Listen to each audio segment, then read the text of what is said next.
जिनमें से 9 पत्नियों का नाम खुद महाभारत में मौजूद है, साफ वजाहत के साथ है। उष्टुरायस्य पड़वाहिनो वधुमंतु दिव्य दशा दिव इस्माना उपसपरिशा लिंगछेदी शिखाहिना शमसुरुधारी सधूषका उच्चलापि सर्वभक्षी भविष्यति जनुमं विनाकुलंच पश्वस्ति शाम। साफ वजाहत के साथ है, श्री कृष्ण जी ने 16,108 विवाह किया, जिनमें से 9 पत्नियों का नाम खुद महाभारत में मौजूद है। पहली पत्नी का नाम राधा था, दूसरी का नाम रुक्मणी था, तीसरी का नाम सतिया था, चौथी का नाम सतिया भामा था, पांचवी का नाम जंबावती था, छठी का नाम भद्रा था, सातवीं का नाम मतरावंदा था, आठवीं का नाम लक्ष्मणा था और 9वीं का नाम कालंदी था।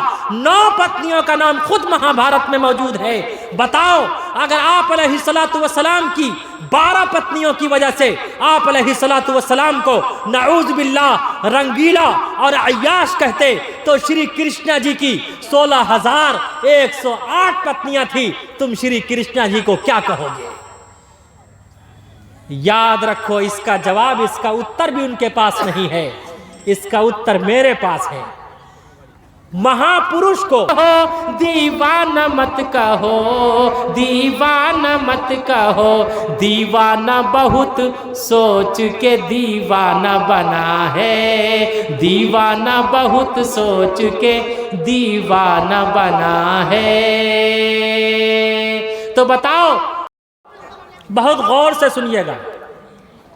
जब मैं प्रोग्राम से फारिग हुआ तो कुछ क्रिश्चियन और हिंदू भाई मेरे करीब आए, आकर कहने लगे कि गुरुजी, आपकी सारी बातें मुझे बहुत अच्छी लगी, लेकिन एक बात अच्छी नहीं लगी।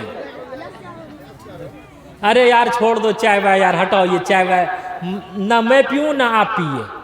एक चाय वाले ने पूरे हिंदुस्तान को तबाह बर्बाद करके रखा है, और ये चाय वाला जलसे को तबाह बर्बाद करना चाहता है।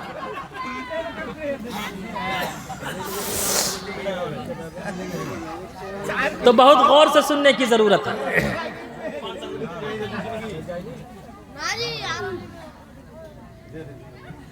लॉकडाउन से पहले आसाम में मेरा प्रोग्राम था। जब मैं स्पीच से फारिग हुआ तो कुछ क्रिश्चियन और हिंदू भाई मेरे करीब आए, आकर कहने लगे कि गुरुजी, आपकी सारी बातें मुझे बहुत अच्छी लगी, लेकिन एक बात अच्छी नहीं लगी, मैं उसे स्वीकार नहीं करता।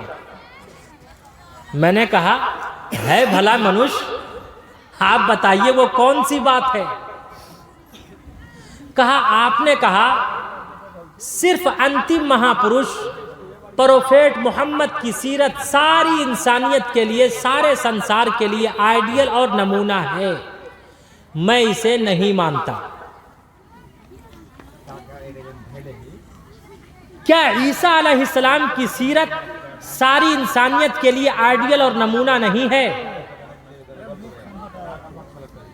मैंने उनसे कहा, अगर ईसा अलैहिस्सलातु वस्सलाम की सीरत सारी इंसानियत के लिए आइडियल और नमूना है, तो आप ये बताइए, ईसा अलैहिस्सलाम ने निकाह कैसे किया और ईसा अलैहिस्सलातु वस्सलाम ने अपने पुत्र और पुत्रियों को शिक्षा और ज्ञान कैसे प्राप्त करवाया? उसने कहा कि ईसा अलैहिस्सलाम ने निकाह तो नहीं किया।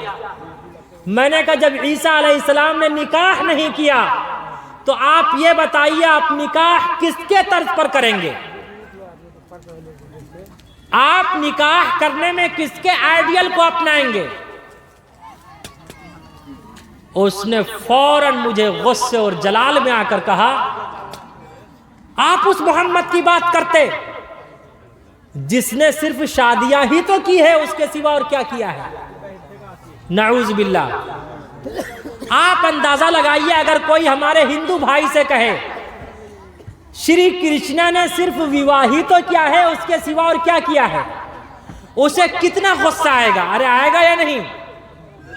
इसलिए कि आप अलैहिस्सलातु वस्सलाम ने 12 विवाह किए, 11-12 विवाह किए, लेकिन उसने कितना विवाह किया श्री कृष्ण ने?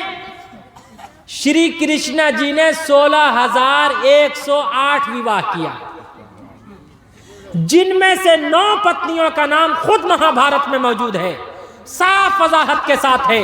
उष्टुरायस्य पड़वाहिनो वधुमंतु दिव्य दशा दिव इस्माना सपरिशा लिंगड़ छेदी शिखाहिना शमसुरुधारी सधूषका उच्चलापि सर्वभक्षी भविष्यति जनुमं विना कुलंच पश्वस्ति शाम। साफ वजाहत के साथ है। श्री कृष्ण जी ने 16,108 विवाह किया, जिनमें से 9 पत्नियों का नाम खुद महाभारत में मौजूद है।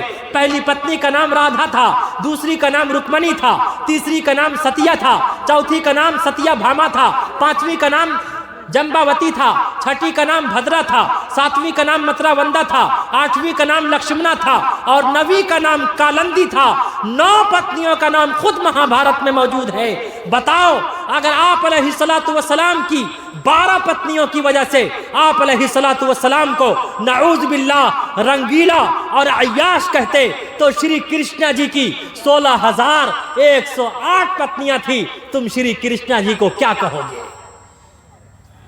याद रखो, इसका जवाब, इसका उत्तर भी उनके पास नहीं है, इसका उत्तर मेरे पास है। महापुरुष को, नबियों को, अवतार को अनगिनत विवाह करने का अधिकार है। इसलिए महापुरुष कोई भी काम ईश्वर की रजामंदी के बगैर नहीं करते। अहमे वसौ यमिदम वदामि जुष्टम देवाभिरुत मानुषिभी यम कामय तंत मुग्रम कुर्नुमितम परमानम तमुर्षितम सुमेधामु। अवतार ईश्वर के आदेश का पालन करते हुए अपना जीवन बिताते हैं। जब मैंने उसके उस क्वेश्चन का ये उत्तर दिया तो उसने और मुझे चिढ़ाने के लिए कहा, आप बताइए मोहम्मद साहब ने 12 विवाह क्यों किया, 11 विवाह क्यों किया? मैंने उनसे कहा, पहले सुनो, ईसा अलैहिस्सलातु वस्सलाम, इमाम मेहदी के ज़माने में ईसा अलैहिस्सलातु वस्सलाम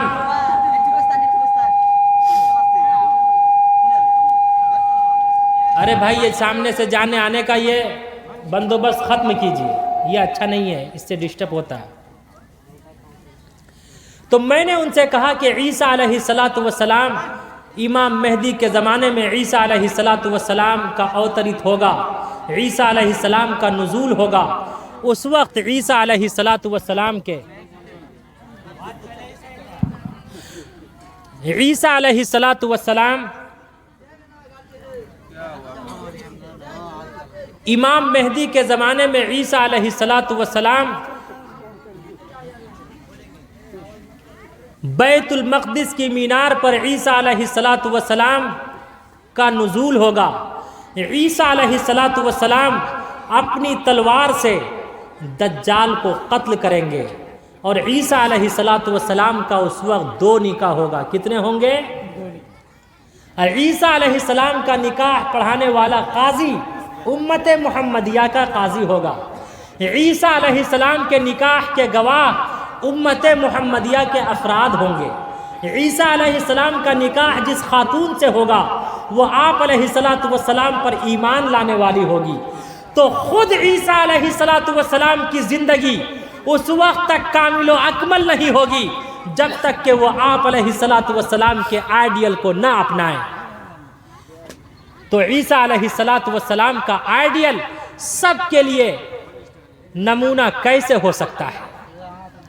तो उसने मुझे चिढ़ाने के लिए कहा, तो आप ये बताइए मोहम्मद साहब ने 12 विवाह क्यों किया? मैंने कहा कि सुनो, और ये अल्लाह का बहुत बड़ा करम था मुझ पर। उस वक्त उसके उस क्वेश्चन का उत्तर मेरे कल्ब पर अवतरित हुआ। मैंने कहा कि सुनो, दुनिया का कोई मनुष्य अगर किसी खातून से, किसी स्त्री से, किसी औरत से विवाह करेगा तो वो इन्हीं 12 खवातीन में से कोई न कोई खातून होगी। इसका तज़किरा खुद हिंदू भाइयों की किताबों में भी है। उष्टुरायस्य पड़वाहिनो वधुमंतु दिविर्दशा, एक ऐसा अंतिम महापुरुष आएगा, उसकी सवारी ऊँटनी होगी और उसकी 12 पत्नियां होंगी। दिविर दशा, दिविर के माने 2, दश के माने 10, 10 और 2 कितने होते हैं? 12। उष्टुरायस्य पड़वाहिनो वधुमंतु दिविर्दशा। एक ऐसा अंतिम महापुरुष आएगा, उसकी सवारी ऊँटनी होगी और उनकी 12 पत्नियां होंगी। बाबा अंबेडकर ने लिखा है, हिंदुइज्म में कोई ऐसा अवतार नहीं आया जिसकी सवारी ऊँटनी हो। बाबा अंबेडकर ने साफ वजाहत के साथ लिखा है, हिंदुइज्म में कोई ऐसा अवतार नहीं आया, बल्कि हिंदुइज्म में ऊंट का गोश्त यानी मीट और ऊंट का दूध यानी मिल्क दोनों खाना पीना हराम है। बल्कि हिंदुइज्म का यह अकीदा है, अगर कोई ऊंटनी पर सवार होगा तो वो भ्रष्ट, काफिर और अत्याचार हो जाएगा। इससे स्पष्ट हो गया, ऊंटनी अगर किसी की सवारी थी तो किसकी सवारी थी? दाई हलीमा जो आपको लेने के लिए आई थी, तो आप अलैहिस्सलातु वस्सलाम को दुबली पतली ऊँटनी पर सवार करके ले गई थी। वो ऊँटनी तेजी के साथ चलने लगी थी या नहीं? दुबली पतली दाई हलीमा की ऊँटनी, दुबली पतली दाई हलीमा की ऊँटनी, दिखलाने लगी फिर बिजली सी तेजी। आमना का लाल जब सवार हो गया, आमना का लाल जब सवार हो गया, जिसको मेरे मुस्तफ़ा से प्यार हो गया, जिसको मेरे मुस्तफ़ा से प्यार हो गया, बाग़े जन्नत का वो हकदार हो गया, जिसको मेरे मुस्तफ़ा से। उसके बाद है दिविर दशा, उसकी 12 पत्नियां होंगी। दिविर के माने 2, दश के माने 10। बेशक आप अलैहिस्सलातु वस्सलाम की 12 पत्नियां थी। पहली पत्नी का नाम खदीजा था, दूसरी का नाम सौदा था, तीसरी का नाम आयशा था, चौथी का नाम हफ्सा था, पांचवी का नाम ज़ैनब बिनते खुज़ैमा था, छठी का नाम उम्मे सलमा था, सातवीं का नाम ज़ैनब बिनते जहश था, आठवीं का नाम जुवेरिया था, नवीं का नाम उम्मे हबीबा था, 10वीं का नाम सफिया था, 11वीं का नाम मैमूना था, 12वीं का नाम मारिया किप्तिया था, जिसे यमन के बादशाह ने गिफ्ट में पेश किया था। बाद में आप अलैहिस्सलातु वस्सलाम ने उससे विवाह किया और उसी से इब्राहीम नामी पुत्र पैदा हुआ था। बेशक आप अलैहिस्सलाम की 12 पत्नियां थी, लेकिन नऊज़ बिल्लाह, अगर आप अलैहिस्सलाम की 12 पत्नियों की वजह से आप अलैहिस्सलाम को अय्याश और रंगीला रसूल कहते, तो बताओ तुम श्री कृष्णा जी को क्या कहोगे? इसलिए कि श्री कृष्णा जी की 16,108 पत्नियां थी। तो उस क्रिश्चियन ने मुझसे कहा कि आप बताइए मोहम्मद साहब ने ये 12 विवाह क्यों किए? मैंने उसके इस क्वेश्चन का ये उत्तर दिया, दुनिया का कोई मनुष्य अगर किसी खातून से विवाह करेगा तो वो इन्हीं 12 ख़वातीन में से कोई ना कोई खातून होगी, इन्हीं 12 औरतों में से कोई ना कोई औरत होगी। वो उम्र में बड़ी होगी या छोटी होगी। कितने हुए? आगे से पीछे तक बोलिए और समझ के बोलिएगा। कोई भी मनुष्य, कोई भी मर्द, कोई भी युवक किसी भी स्त्री से, किसी भी खातून से विवाह करेगा तो वो इन्हीं 12 ख़वातीन में से कोई ना कोई खातून होगी। उम्र में बड़ी होगी या छोटी होगी। कितने हो गए? अरे बोलिए। उम्र में बड़ी होगी या छोटी होगी। कितने हुए? 2। अमीर होगी या गरीब होगी। कितने हुए? 4। कंवारी होगी, शादीशुदा होगी या मुतल्लका होगी। कितने हुए? 7। उसका कॉन्टेक्ट उसी की बिरादरी से होगा या उसकी बिरादरी से नहीं होगा। कितने हुए? वो पहले से मुस्लिम होगी या नॉन मुस्लिम होगी। कितने हुए? 11। वो मेड सर्विस होगी यानी बांदी होगी, आज़ाद करने के बाद आपने उससे निकाह किया होगा। कितने हुए? 12 हुए। 12 मेड सर्विस होगी यानी बांदी होगी, आज़ाद करने के बाद आपने उससे निकाह किया होगा। कितने हो गए? 12। बेशक आप अलैहिस्सलातु वस्सलाम ने ये 12 विवाह किया, लेकिन आप अलैहिस्सलातु वस्सलाम ने अपने 12 विवाह के जरिए सारी इंसानियत और मानवता को मोहब्बत और प्रेम का संदेश और आदेश दिया कि अगर तुम्हारा निकाह किसी ऐसी खातून से हो जो तुझसे उम्र में छोटी हो, उसके साथ जीवन उसी तरह बिताना जिस तरह मैंने बिताया। अगर तुम्हारा निकाह किसी ऐसी खातून से हो जो उम्र में बड़ी हो, उसके साथ जीवन उसी तरह बिताना जिस तरह मैंने बिताया। अगर तुम्हारा निकाह किसी ऐसी खातून से हो जो कंवारी हो, उसके साथ जीवन उसी तरह बिताना जिस तरह मैंने बिताया। अगर तुम्हारा निकाह किसी ऐसी खातून से हो जो शादीशुदा हो यानी सय्यिबा हो, उसके साथ जीवन उसी तरह बिताना जिस तरह मैंने बिताया। अगर तुम्हारा निकाह किसी ऐसी खातून से हो जो मुतल्लका हो, उसके साथ जीवन उसी तरह बिताना जिस तरह मैंने बिताया। अगर तुम्हारा निकाह किसी ऐसी खातून से हो जिसका कॉन्टेक्ट तुम्हारी बिरादरी से हो, उसके साथ जीवन उसी तरह बिताना जिस तरह मैंने बिताया। अगर तुम्हारा निकाह किसी ऐसी खातून से हो जिसका कॉन्टेक्ट तुम्हारी बिरादरी से ना हो, उसके साथ जीवन उसी तरह बिताना जिस तरह मैंने बिताया। अगर तुम्हारा निकाह किसी ऐसी खातून से हो जो पहले से मुस्लिम हो, उसके साथ जीवन उसी तरह बिताना जिस तरह मैंने बिताया। अगर तुम्हारा निकाह किसी ऐसी खातून से हो जो नॉन मुस्लिम हो, पहले से मुस्लिम ना हो, उसके साथ जीवन उसी तरह बिताना जिस तरह मैंने बिताया। अगर तुम्हारा निकाह किसी ऐसी खातून से हो जो बांदी हो यानी मेड सर्विस हो, उसके साथ जीवन उसी तरह बिताना जिस तरह मैं मोहम्मद रसूलुल्लाह मारिया किप्तिया को आज़ाद करके उससे निकाह करके उसके साथ जीवन बिताया हूँ। गोया आप अलैहिस्सलातु वस्सलाम ने 12 विवाह करके सारी इंसानियत और मानवता को मोहब्बत और प्रेम का संदेश और आदेश दिया कि अपनी माँ का भी सम्मान करना, अपनी वाइफ का भी सम्मान करना, अपनी माता का भी सम्मान करना। इसलिए कि माँ दुनिया में लाई है, बीवी तमाम रिश्तेदारों को छोड़कर आपके जीवन में आई है।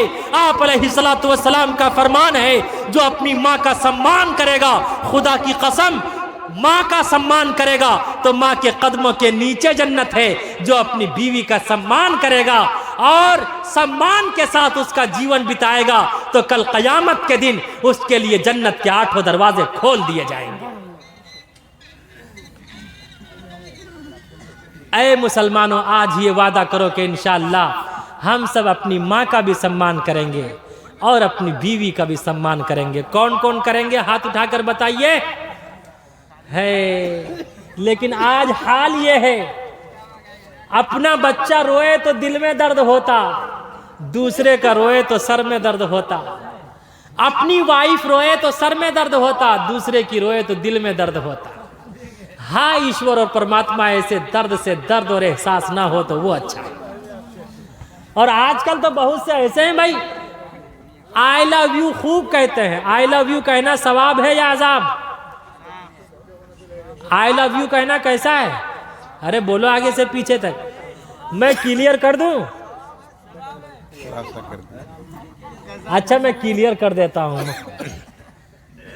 अगर कोई अपनी मम्मी से कहे कि I love you my mother, I love you my sister, I love you my father, I love you my daughter, I love you my son, I love you my grandfather, I love you my wife, बताओ सवाब मिलेगा या अजाब? आगे से पीछे तक बोलो यार, बोलोगे तो बोलूंगा। क्या मिलेगा? सवाब मिलेगा, नेकी मिलेगी, पुण्य मिलेगा। लेकिन रास्ते में चलती हुई किसी खातून से कह दे आई लव यू, किसी गर्लफ्रेंड से कह दे आई लव यू, क्या मिलेगा? कह रहे चप्पल मिलेगा, जूता मिलेगा। मिर्जा गालिब से किसी ने क्वेश्चन किया था, प्रश्न पूछा था, चप्पल मुजक्कर है या मुअन्नस, चप्पल जेंट्स है या स्त्री? मिर्जा गालिब ने कहा था अगर जोर से लगे तो मुजक्कर, आहिस्ता लगे तो मुअन्नस, जोर से लगे तो जेंट्स, आहिस्ता लगे तो स्त्री।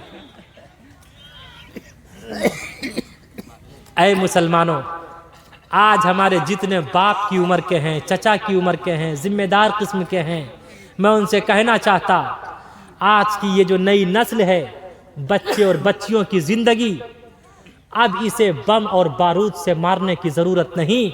इसके हाथ में स्क्रीन टच मोबाइल दे दीजिए, ये खुद ब खुद तबाह बर्बाद हो जाएगी।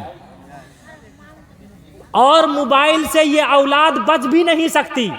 लेकिन इतना ज़रूर है, आपकी निगरानी होनी चाहिए कि हमारा बच्चा किसी गर्लफ्रेंड को तलाश तो नहीं कर रहा है, हमारी बच्चियां किसी बॉयफ्रेंड को तलाश तो नहीं कर रही है।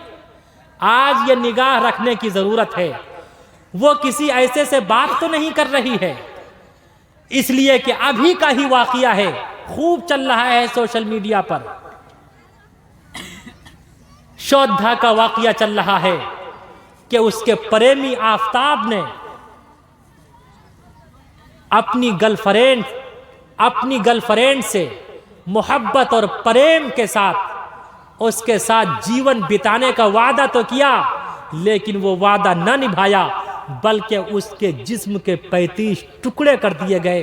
35 टुकड़े करके उसके जिस्म के मुख्तलिफ हिस्से को फ्रिज में रख दिया गया। इसलिए ऐ नौजवानों, मैं अपनी बहनों से भी कहना चाहता, अपने भाइयों से भी कहना चाहता, जितने गैर शादीशुदा हैं, नॉन मैरिज हैं, मैं सबसे कहना चाहता कि मोहब्बत और प्रेम में कभी किसी से शादी मत करना। इसलिए कि जो भी मोहब्बत और प्रेम में विवाह करता है, मोहब्बत और प्रेम में निकाह करने वाले का निकाह अक्सर 80, 90, 80, 90% उसके निकाह टूट जाया करते हैं। और अगर निकाह नहीं टूटते तो दोनों में हमेशा लड़ाई झगड़ा होता रहता है। इसलिए कभी मोहब्बत और प्रेम में शादी मत करना। शादी जब भी करना तो अपने माता पिता, अपने रिश्तेदारों के मशवरे से करना। इंशाअल्लाह करोगे? हाथ उठा के वादा करो नौजवानों, वरना याद रखो ये जिंदगी अजीरन हो जाएगी। ये मुख्तसर सी जिंदगी है, इसे अच्छे से जियो, अच्छे तरीके से जियो। मोहब्बत और प्रेम में कभी किसी से शादी मत करो, इसलिए कि मोहब्बत और प्रेम में शादी तो कर लेते। याद रखो, मैं अपनी माँ बहनों से भी कहना चाहता, आप हर किसी की प्रॉपर्टी नहीं हैं, आप अल्लाह की तरफ से किसी न किसी की अमानत हैं। इसी तरह आज के ये जितने युवक हैं, ये भी किसी न किसी की अमानत हैं। जब आप ये चाहते हैं हमारी अमानत में कोई खयानत ना करे, तो याद रखो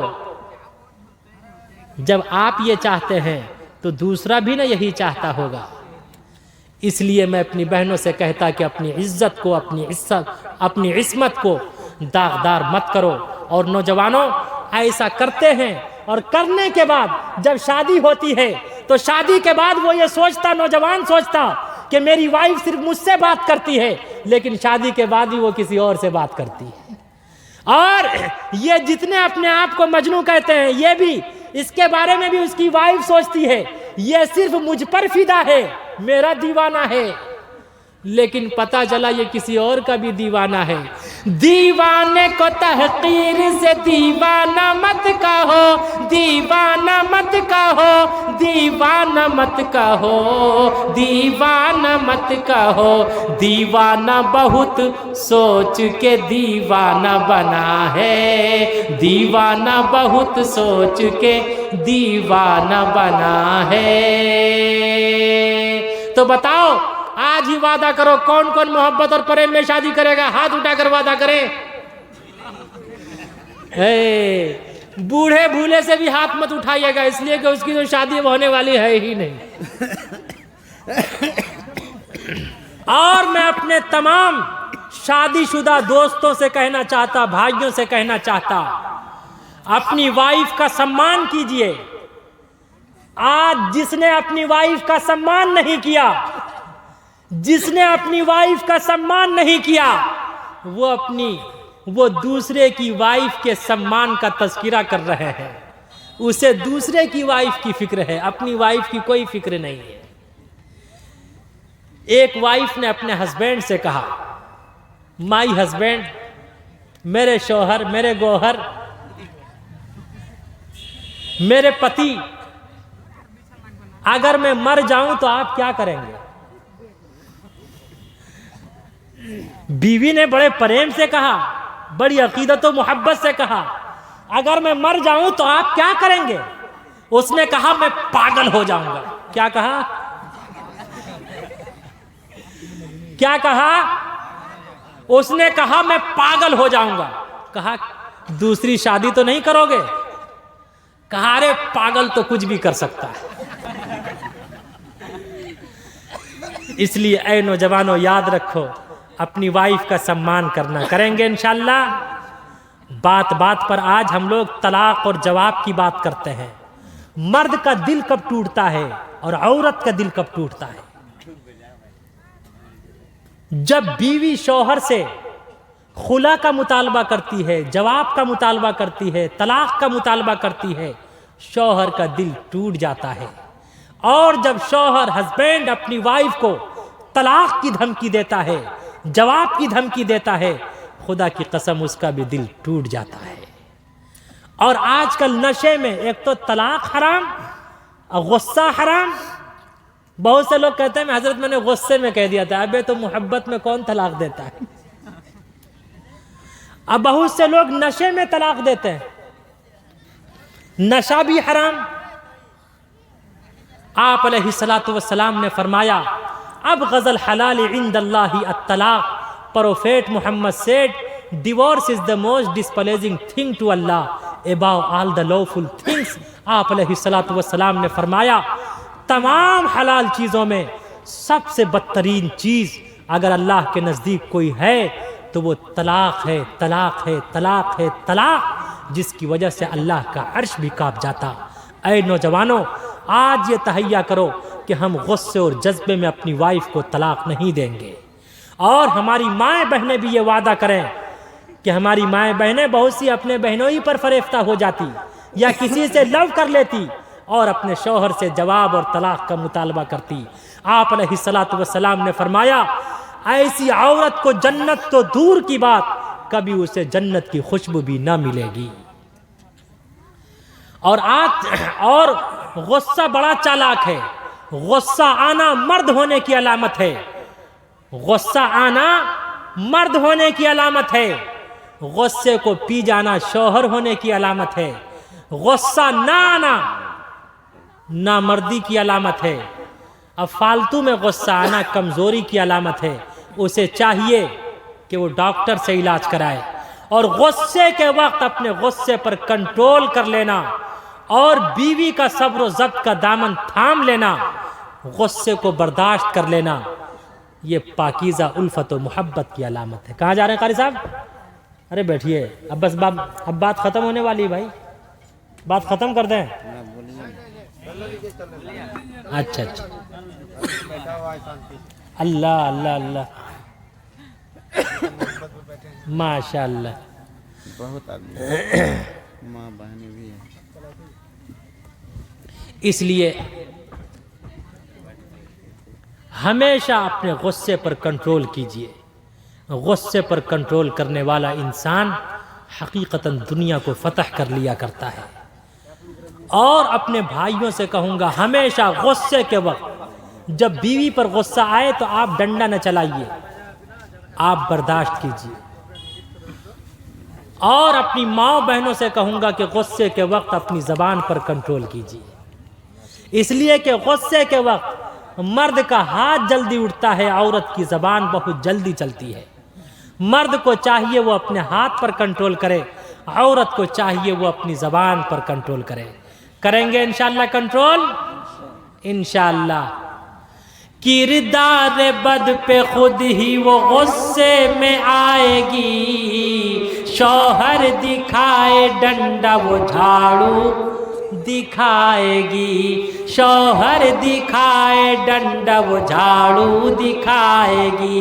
कासिर इसीलिए कोई बरकत नहीं रही, बी फातिमा सी अब कोई औरत नहीं रही, बी फातिमा सी अब कोई औरत नहीं रही।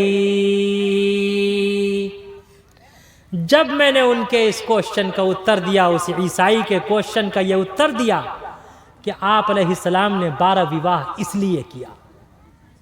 और ऐ मुसलमानों, थोड़ा सा सबक इससे भी हासिल करना। शाहजहां बादशाह ने अल्लाह की मोहब्बत में, माँ की मोहब्बत में जामा मस्जिद बनवा दिया, अपनी वाइफ की मोहब्बत में आगरा में ताजमहल बना दिया। तो हम और आप कम से कम अपनी बीवी की मोहब्बत में उसके लिए अपने दिल को तो ज़रूर ताजमहल बना के रखें और अपनी माता का सम्मान करें, अपने बाप का सम्मान करें। इसलिए कि जो बाप का सम्मान करता, नाजिर हुसैन समेती का घर और नाजिर हुसैन भाई समेती, उसका घर वाले दिया। हाँ, समेती साहब की वाइफ ने दिया है, उनकी पत्नी ने दिया है भाई। वो माँ बाप के लिए दुआ मांगा। अच्छा अच्छा अच्छा, उसने अपने माता पिता के नाम से दिया है। अल्लाह रब्बुल इज़्ज़ति वल जलाल उनके माता पिता की मग़फ़िरत फरमावे, माँ बाप की मग़फ़िरत फरमावे, वालिदैन की मग़फ़िरत फरमावे। क्या बात चल रही थी? हैं? हाँ, तो जब मैंने उनके इस क्वेश्चन का ये उत्तर दिया, ईसाई के क्वेश्चन का उत्तर दिया कि आप अलैहिस्सलातु वस्सलाम ने 12 विवाह क्यों किया, मैंने कहा कि याद रखो, आप अलैहिस्सलातु वस्सलाम ने 40 साल की उम्र में, आप अलैहिस्सलातु वस्सलाम ने एक 40 साल खातून से 25 साल की उम्र में, जबकि पूरे यंग थे, आपने 25 साल की उम्र में एक 40 साल खातून से विवाह किया। जबकि उस वक्त कुफ्फार और मुशरिकीन ने कहा था, और नाजिर हुसैन की बड़ी लड़की ने दिया है माशाल्लाह। दोनों माँ बेटी ने, अल्लाह खुश रखे, किस्मत का सिकंदर बनावे, भाग्यशाली बनावे, अल्लाह उनके माँ बाप को खूब नवाजे। ऐ नौजवानों, जो माँ बाप का सम्मान करता है, जो अपने बाप का सम्मान करता है, खुदा की कसम वो किस्मत का सिकंदर होता है, वो लकी होता है, भाग्यशाली होता है। जो अपनी माँ का सम्मान करता है वो कभी गरीब नहीं होता, कभी फ़कीर नहीं होता, कभी तंगदस्त नहीं होता, कभी मुहताज नहीं होता। माँ बाप बड़े अनमोल हैं, माँ बाप बड़े अनमोल, माँ बाप बड़े अनमोल हैं, माँ बाप बड़े अनमोल। हुक्म खुदा है, हुक्म खुदा है, हुक्म खुदा है, उनको कभी तू उफ तक भी ना बोल। माँ बाप बड़े अनमोल हैं, माँ बाप बड़े अनमोल, माँ बाप बड़े अनमोल हैं, माँ बाप बड़े अनमोल। इंशाअल्लाह हम सब अपने माँ बाप का सम्मान करेंगे इंशाअल्लाह। इसलिए कि ऐ नौजवानों, अगर आपके दिल में जन्नत की तड़प है, जन्नत का हौसला है, जन्नत की आरजू है, जन्नत की तमन्ना है, जन्नत की उमंग है, तो जन्नत आपको पहाड़ों की चोटियों पर नहीं, जन्नत आपको दिल्ली के चांदनी चौक पर नहीं, जन्नत आपको ताजमहल में नहीं, जन्नत आपको मक्के और मदीने की गलियों में नहीं, बल्कि अगर आपके दिल में जन्नत की तड़प है तो याद रखो, बाप जन्नत का दरवाज़ा है और माँ जन्नत है, माँ के कदमों के नीचे जन्नत है, बाप जन्नत का दरवाज़ा है। तमन्ना जिसके दिल में हो के बेड़ा पार हो जाए, तमन्ना जिसके दिल में हो के बेड़ा पार हो जाए, वो खिदमत के